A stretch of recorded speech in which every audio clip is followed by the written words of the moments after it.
Please be seated.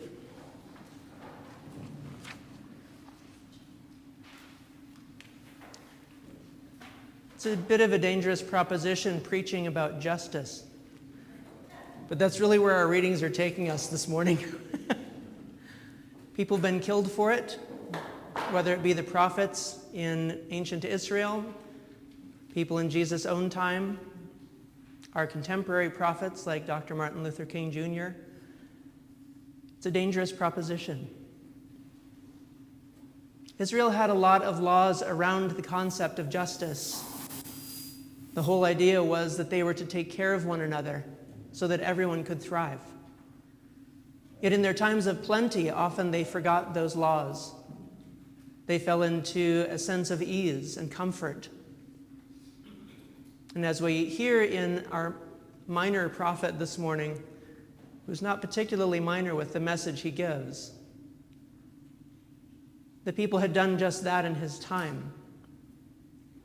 We hear in our psalm this morning what God's justice looks like in taking care of one another and making sure those in our community have enough to eat, have clothes to wear, aren't left destitute on the street to suffer and languish, aren't left to feel less than or like they don't matter. The whole point was to establish a community of equity where everyone had the opportunity to thrive. As our prophet this morning speaks out against the house of Jeroboam, we have the priest who comes and tells him, "Don't do that here." So often we hear these messages that we don't want to hear. And our first impulse is to push them away or say, "Could you go do that somewhere else? I don't want to hear it here." And that's just what our high priest in this morning's story does. The response is not only a prophecy against the house of Jeroboam, but against the priestly house as well. The plumb line isn't measuring just the state of the monarchy. It's also measuring the state of the religious institution, as well as the societal injustices that are happening in that time. It's a prophetic word that echoes down through the ages. We heard it in the messages of Dr. Martin Luther King Jr. as he was struggling towards civil rights. We hear it in our own time as people who are struggling on the margins fight to make their voices heard, struggle to attain rights or to regain ones that are taken away. Those of us who have the ease and the privilege to be in a place where we don't have to struggle for rights don't experience that sense of urgency. It's easy enough to say, "Could you take that message somewhere else? I'm comfortable." In our gospel this morning, Jesus talks about the Good Samaritan. The Samaritans were a marginalized people amongst the Israelites. They were not well received. They were not treated well. They were looked down upon. And as the two pillars of society, the priest and the Levite, both walk past the injured man on the road, it's the Samaritan that stops and helps. This member of a despised people stops and helps one who would have been his enemy. He tends to his wounds, bandages him, puts him on his own animal, and takes him to the inn where he cares for him, and then takes 2 days' wages out of his own pocket to say to the innkeeper, "Please take care of him until I get back, and I'll pay you whatever else I owe you." Jesus' question back to the Levite of who was the man's neighbor is an indictment against this whole system of seeing people as less than and as unequal. It wasn't the priest or the Levite who we would expect to have compassion on the person who was suffering. It was the one who had experienced suffering themselves on the margins.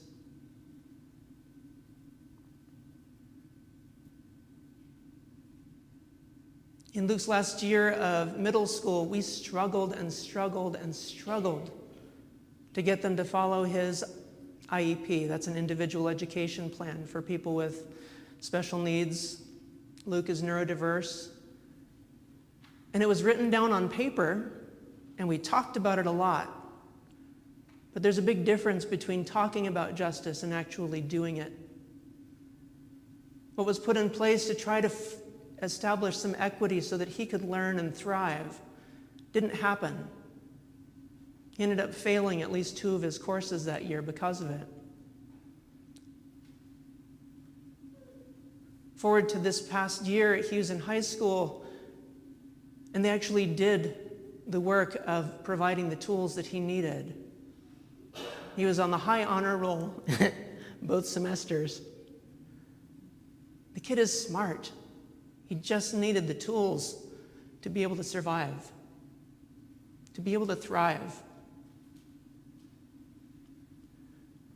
In our world and in our communities, we have the capacity to help people get the tools that they need to thrive. Too often we become gatekeepers of those tools and say, no, those are reserved for just the important people. Our gospel message tells us a different story. Every single child of God is worthy. Every single person we come into contact with, we are to seek and serve, looking for Christ in them, striving toward justice and peace, honoring the dignity of every human being. These are our baptismal promises. That's why they may sound familiar. But in our world, it is not a place where that happens as a norm.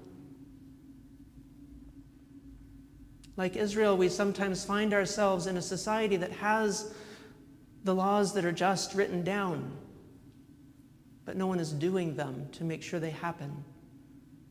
And in fact, sometimes we work to undo them so that they're not written down either.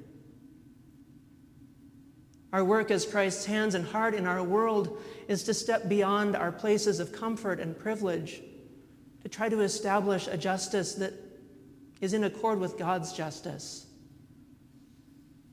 We reach out in our communities to feed the hungry through places like St. Clair's and through the community table. We work through our community to provide dinners once a month, more often if we could. We work through our outreach committees in this place to try to extend that sense of justice beyond our doors. We have groups like our social justice conversations that advocate and work in our community to try to do the justice that we talk about here on Sundays. And that's the most dangerous part about preaching justice. It's easy to stand up here and say, go do it. It's a much different thing to step out and do it myself. It's much more difficult thing to step out of the doors of a comfortable place where we all are gathered in a sense of justice and actually be alone doing it in our communities. And yet that's what we're called to do. We are called to be a neighbor. We are called to be that good Samaritan that seeks to establish and do justice in our communities, in our relationships, in our schools, in our neighborhoods.